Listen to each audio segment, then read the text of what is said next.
Madame, Monsieur, bonjour et bienvenue à l'émission de la Diaspora Black News de Montréal. Y a-t-il un problème avec l'islam au Canada? Comment pratiquer l'islam sans verser dans l'endoctrinement? Peut-on être musulman sans être taxé d'intégriste ou de terroriste? L'islam et le vivre ensemble, est-ce une réalité ou tout simplement utopique? Eh bien, pour lever la chape sur ces questions et bien d'autres, nous avons avec nous ce soir Madame Geneviève Lepage, présidente de l'Association musulmane québécoise. Bonsoir. Madame Geneviève, bonsoir et merci d'avoir accepté notre invitation. C'est gentil. À vos côtés, Monsieur Haroun Bouazi, président de l'Association des musulmans et des arabes pour la laïcité au Québec. Bonsoir et merci d'être parmi nous ce soir. Alors, pour commencer avec vous, Monsieur Haroun, l'islam, à l'instar de l'Europe, l'islam et la laïcité posent-ils problème ici au Canada? Alors absolument pas. D'ailleurs, nous recevons beaucoup des messages des fois de gens qui nous disent « Mais comment ça se fait? Comment est-ce possible que des musulmans puissent être pour la laïcité ?» Alors, on ne sait pas s'ils ont compris quelque chose à l'islam, mais en tout cas, ils n'ont sûrement pas compris grand-chose à la laïcité. La laïcité, c'est pas fait pour être contre une religion, pas plus les musulmans que les autres, mais ça assure une cohabitation et une justice dans la société. Et donc, avant tout, par exemple, un État laïque, parce que les personnes ne peuvent pas être laïques. Ça aussi, c'est important de rappeler ça. Les personnes peuvent être religieuses ou athées, et une institution ne peut pas être athée, elle peut être ou religieuse, comme on peut voir dans des pays étrangers, ou alors laïque. Et donc, une institution laïque, elle est basée sur trois concepts principaux. Premièrement, la liberté de conscience. Donc, on a le droit de croire ou de ne pas croire, et l'État laïque protège cette liberté de conscience. C'est vraiment beau, hein, c'est une finesse, je trouve, de notre démocratie québécoise. C'est qu'on est protégé, on a le droit de croire dans ce qu'on veut, tant et aussi longtemps qu'on ne nuit pas à la liberté des autres, tant aussi longtemps qu'on ne nuit pas à la sécurité publique. Le deuxième principe, c'est le principe de neutralité de l'État, qui est aussi très beau, qui assure que tous les citoyens sont traités sans égard à leur religion de la même manière, d'une manière égalitaire. Donc un État neutre dans ses lois fait en sorte que les lois ne favorisent pas ou défavorisent pas les gens en fonction de leur religion. Et le troisième concept, c'est la protection des institutions de l'État, des institutions religieuses. Donc dans les deux sens, il n'y a pas une pression de l'un vers l'autre que l'État laïque assure. Tout à fait, mais c'est toujours aussi difficile pour certaines personnes de comprendre que l'islam, effectivement, prône la laïcité. Est-ce que vous avez des exemples à donner sur certains textes de laïcité en islam, par exemple? Alors, dans l'islam, il y a beaucoup d'islam différents. Hein. Bon, on s'entend qu'en Arabie Saoudite, par exemple, il y a un islam officiel qui ne prône sûrement pas la laïcité. Ici, ce qu'on voit d'une manière très répandue, c'est une notion très libertarienne, je dirais, de la liberté de conscience. Donc, on sent beaucoup la ikrah fi-din, par exemple, des versets du Coran qui ressortent beaucoup dans la bouche des musulmans qu'on rencontre, qui est qu'on n'impose pas l'islam sur les gens. On sait aussi qu'on respecte la religion des autres.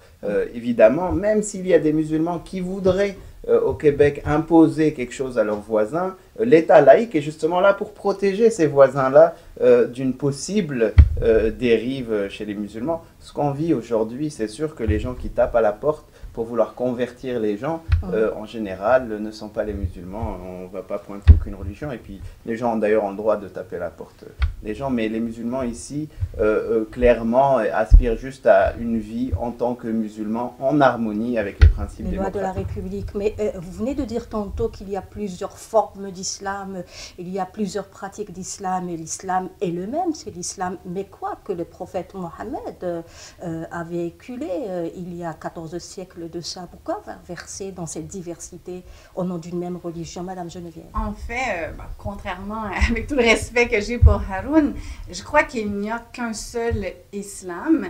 Le texte du Coran a des versets qui sont très clairs. Il l'a mentionné précédemment en le citant en arabe, nulle contrainte en religion, d'accord? Mais il y a certains versets qui sont plus équivoques. Et même Dieu le dit dans le Coran que certaines personnes, peut-être un peu mal intentionnées, vont porter attention à des versets qui sont plus équivoques, alors que le message fort de l'islam, c'est un message de justice, c'est un message de paix, c'est un message de respect de l'autre. Et en ce sens, c'est compatible avec la laïcité. Mais oui, il y a des interprétations qui varient selon les cultures, selon les époques, et même au début de l'islam, entre le type de comportement qu'avaient les musulmans mécois et les musulmans médinois. Leur interprétation, leur façon d'interagir était un petit peu justement teintée de leur culture de ces différentes villes. Justement, mais comment placer des garde-fous contre de mauvaises interprétations? Parce que tout l'enjeu est là. Se rappeler des valeurs fortes du message islamique, qui sont justement des valeurs que nous partageons avec les autres humains de la Terre.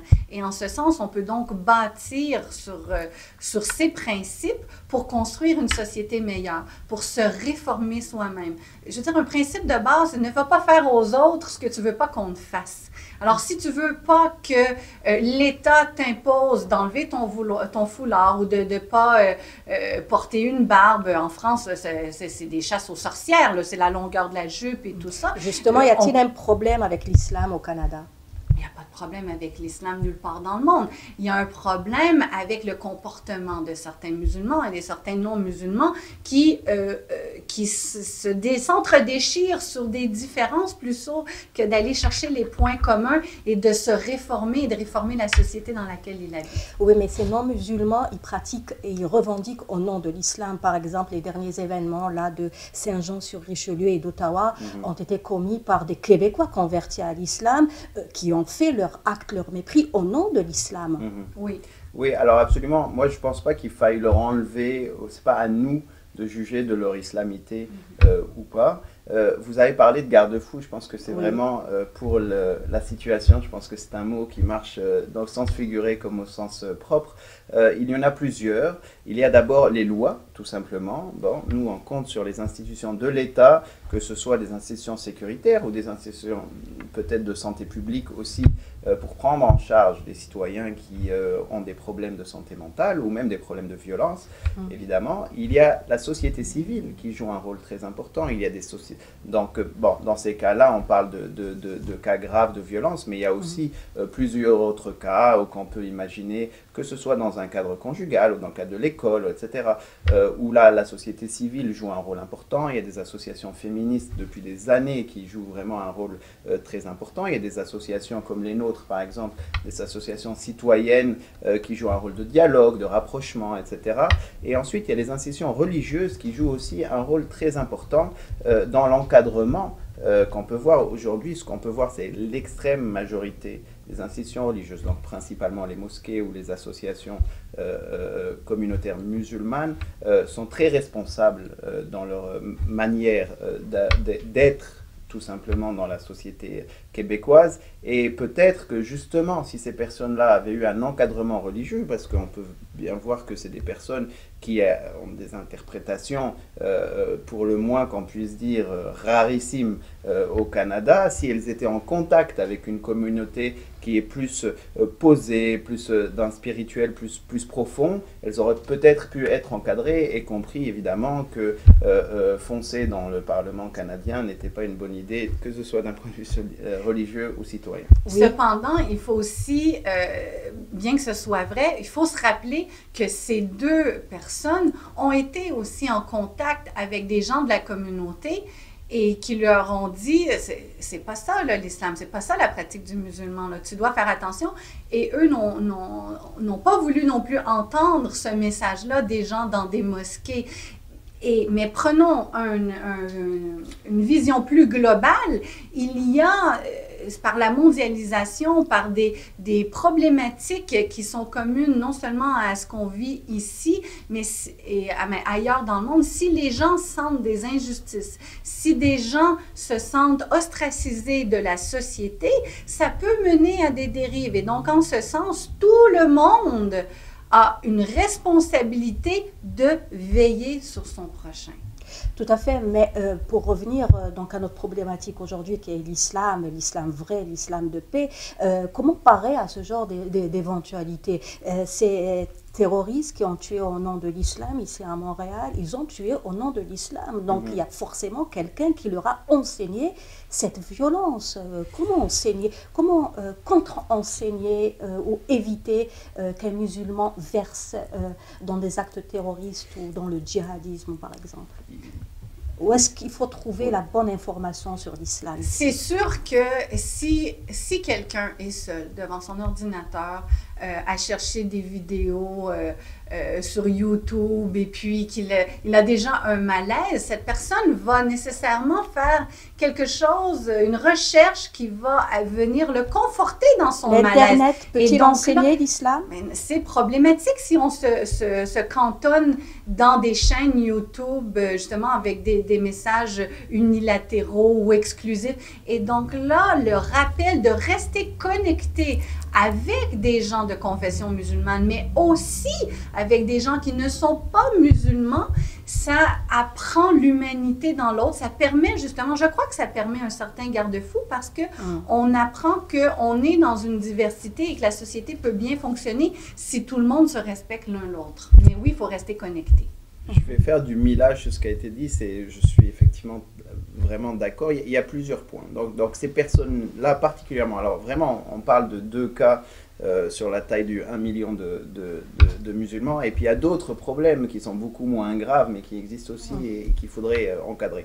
D'abord, ils ont appelé au secours, hein, et puis pas aux musulmans seulement. Je veux dire, il y en a un, par exemple, celui d'Ottawa, qui est rentré dans un McDonald's avec une batte de baseball en disant « c'est une attaque ». Appelez la police. Il est allé s'asseoir en attendant que la police arrive. Le jour où il est passé devant le juge, il a dit « Bon, ben, je me suis converti à l'islam, je veux rentrer dans le droit chemin, je suis dépendant au crack, gardez-moi 1 année en prison ». Il s'est même opposé quand le juge a dit qu'il fallait le relâcher. Il a dit « Non, non, non, j'ai oublié de vous dire, j'ai fait une attaque à main armée à Vancouver ». Bon, ça en devient triste, ridiculement triste. Bon. Donc c'est un appel au secours, et la société, et là c'est l'appareil judiciaire qui n'a pas réussi à encadrer cette personne qui demandait une cure de désintoxication. Bon, et les musulmans, ils ne pourront pas grand-chose. Ayant dit ça, il est rentré dans une mosquée, et la mosquée, de peur de ce qui s'est passé, a rejeté cette personne-là en disant il est trop extrême, il est fermé, il n'accepte pas que de non-musulmans rentrent dans la mosquée, nous on ne veut pas avoir affaire avec ça. Bon, je pense qu'on a tous une responsabilité. Les institutions religieuses doivent trouver des solutions. Alors, ce n'est pas elle, hein, l'imam n'est pas une aide sociale ou un médecin ou un psychiatre, etc. Par contre, on peut imaginer qu'il va falloir, tant pis, parce que c'est eux qui reçoivent ces cas-là, va falloir les orienter vers des aides qui sont disponibles dans notre société pour pouvoir aider ces personnes-là. D'un autre côté, je continue aussi sur la question de il faut prévenir. Arrivé à ce cas-là, on a un problème de société qui est difficile à régler. Mais avant d'en arriver là, et on peut prendre l'exemple de la France comme un contre-exemple à ne pas suivre, plus on exclut des gens, plus on ostracise, plus on va se retrouver avec des gens qui vont en vouloir à leur propre société, qui vont être dans une relation de conflit plutôt que dans une relation de dialogue. Et là, on salue d'ailleurs l'initiative du Premier ministre, M. Couillard, qu'on a rencontré il n'y a pas longtemps, qui va exactement dans ce sens, qui a dit, voilà, on a possiblement un problème de radicalisation. D'un côté, des islamophobes agressifs, de l'autre côté, on a des religieux qui peuvent devenir vraiment radicaux, et ces deux extrêmes-là se nourrissent l'un l'autre.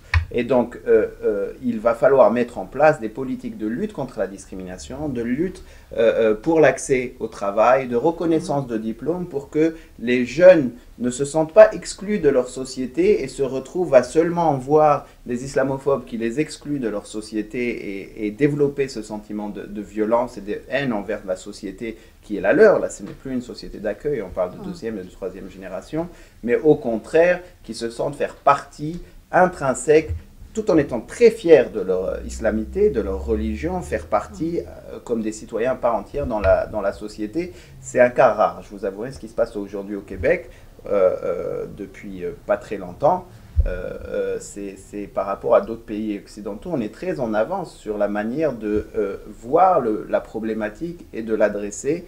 Ici, on parle de prévention, d'une manière positive d'adresser le problème avant d'en arriver à avoir des gens qui veulent prendre des armes et attaquer le Parlement canadien. Mais dans une optique de prévention, il importera Et là, on en revient à cette ère d'austérité dont tout le monde parle ces temps-ci, que le filet social soit présent. Parce que c'est beau de dire, nous allons indiquer aux gens des diverses associations, mosquées, quelles sont les ressources possibles vers lesquelles vous pouvez orienter les gens. Mais si ces ressources ne sont plus disponibles à cause de coupures ou qu'on doive attendre un an avant de pouvoir rencontrer une travailleuse sociale, etc., bien, là, il y a un problème social général. Et au-delà de la prévention, ce qu'il y a encore de plus bénéfique, c'est la promotion de la santé mentale, des services sociaux, de la justice, d'un sentiment de respect.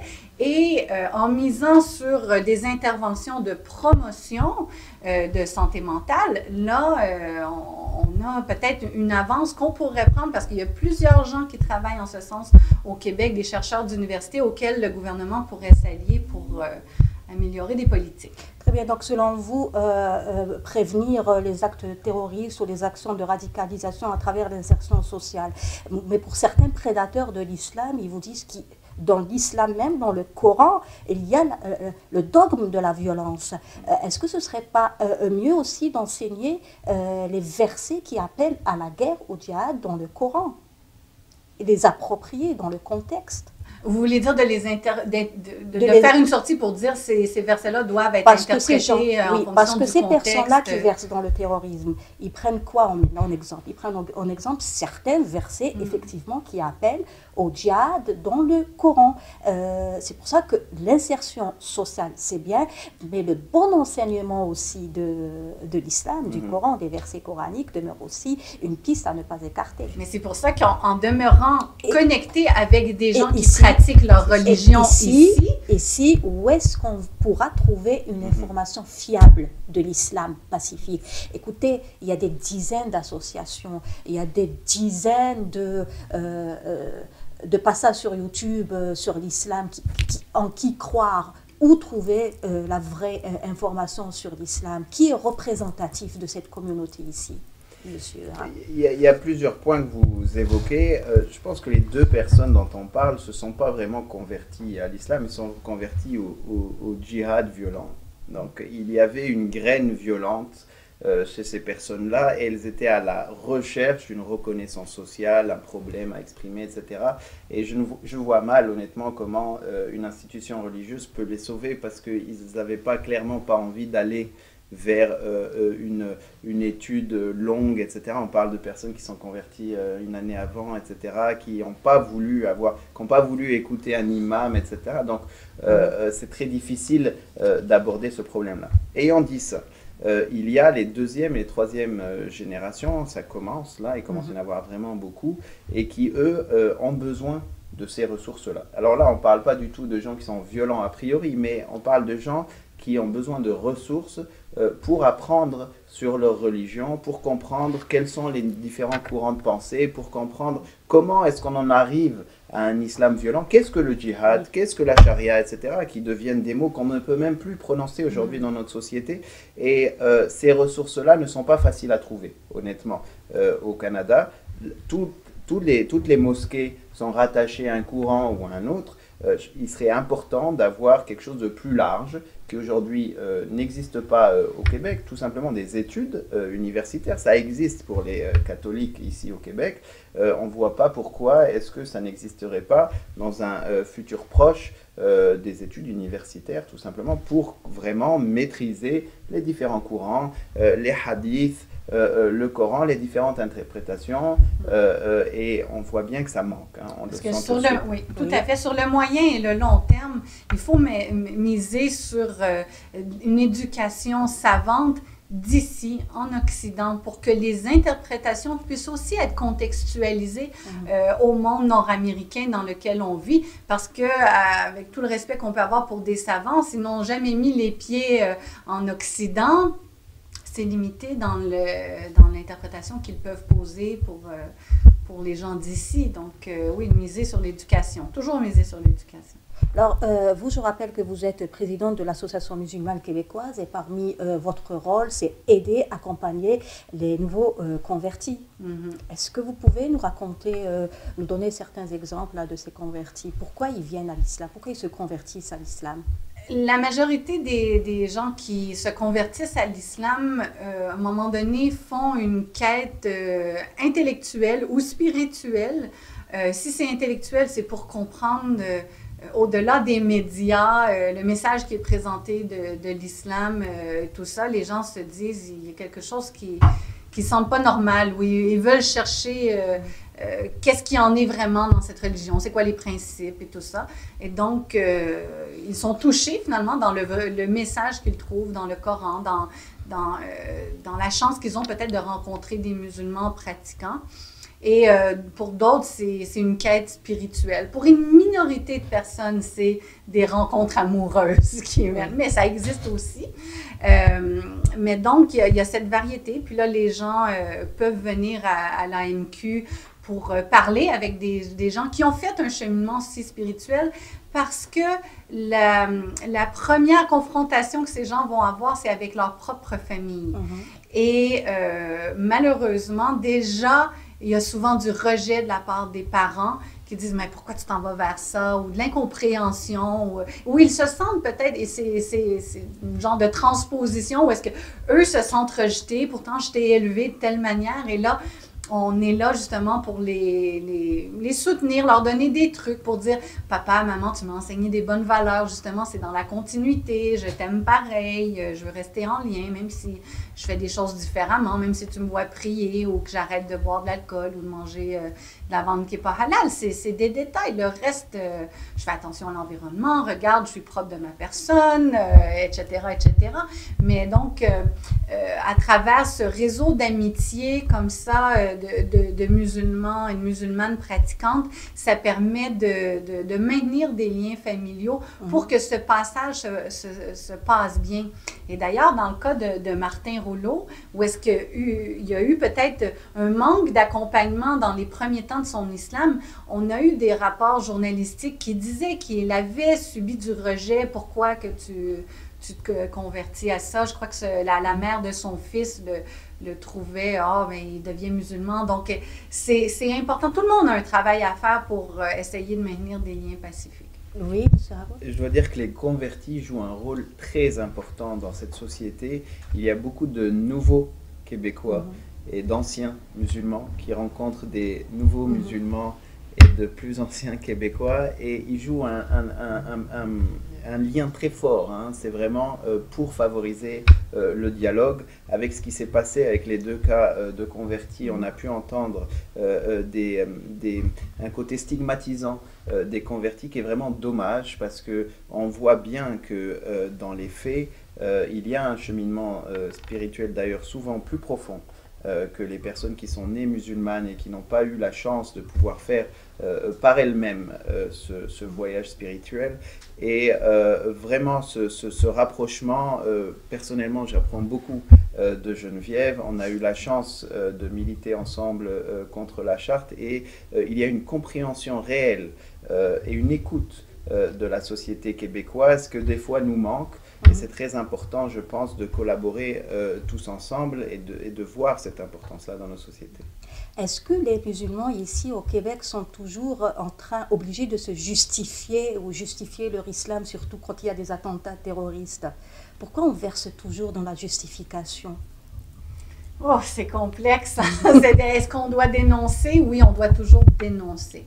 Mais est-ce qu'on doit s'excuser? Jamais. Parce que ça ne nous correspond pas, ça ne correspond pas à l'islam, ce sont des actes isolés, mais on doit toujours dénoncer et on doit réaffirmer quels sont nos principes, rappeler qu'il y a des milliards de musulmans sur Terre. Donc, si en soi l'islam était problématique, je veux dire, ce serait le chaos total sur la Terre. Comme ce ne l'est pas, Ben, c'est la preuve, donc, que l'islam a quand même un message pacifique, parce que la majorité des musulmans vivent bien. Beaucoup de musulmans sont invisibles dans la société. Ils travaillent, ils contribuent, ils payent leurs taxes, c'est des bons voisins et tout ça.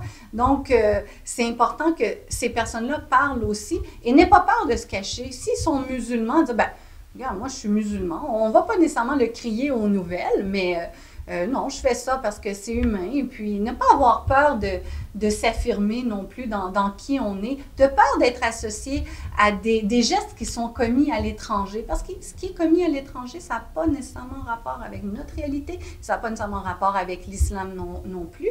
Donc, on a juste le devoir d'être des bonnes personnes en tant que musulmans. C'est juste ça qu'on a comme devoir. Après ça, non plus, on n'est pas responsable de la réaction des gens qui nous collent des étiquettes ou qui font... ils font des actes, parfois il y a des gens qui attaquent, mais on ne va pas non plus entrer dans une surenchère comme ça qui finalement nous ferait dévier des principes pacifiques auxquels nous adhérons à la base.